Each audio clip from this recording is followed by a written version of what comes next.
watch enough news and you watch enough international news that this isn't the first time that terrorists from Saudi Arabia have done something around the world. It's a very dangerous government. You know, for a long time I was very angry and was just wishing we didn't have to buy oil from them, we didn't have to trade with them, and that's how I feel.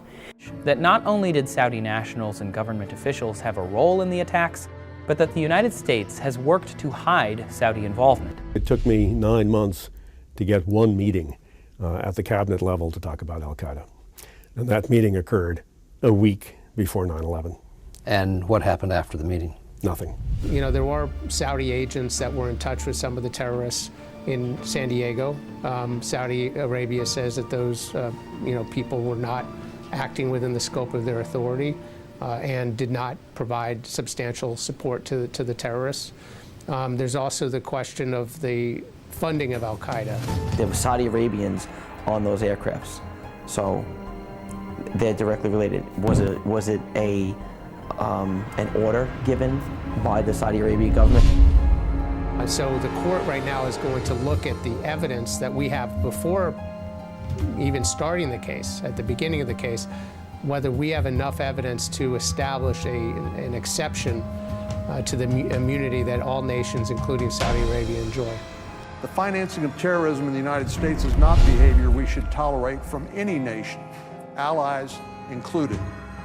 The first decision that the judge has to make is whether there's enough evidence that the case goes forward. Because there's a motion to dismiss the case. And if it's not dismissed, I think there's an expectation that it's never going to get so far as to have a jury say they did it. How can anyone look at the families in the eye and tell them that they shouldn't have the opportunity to seek justice against a foreign government responsible for the death of their loved one? Nothing's gotten done since then because of lobbyists. Lobbyists, lobbyists, lobbyists.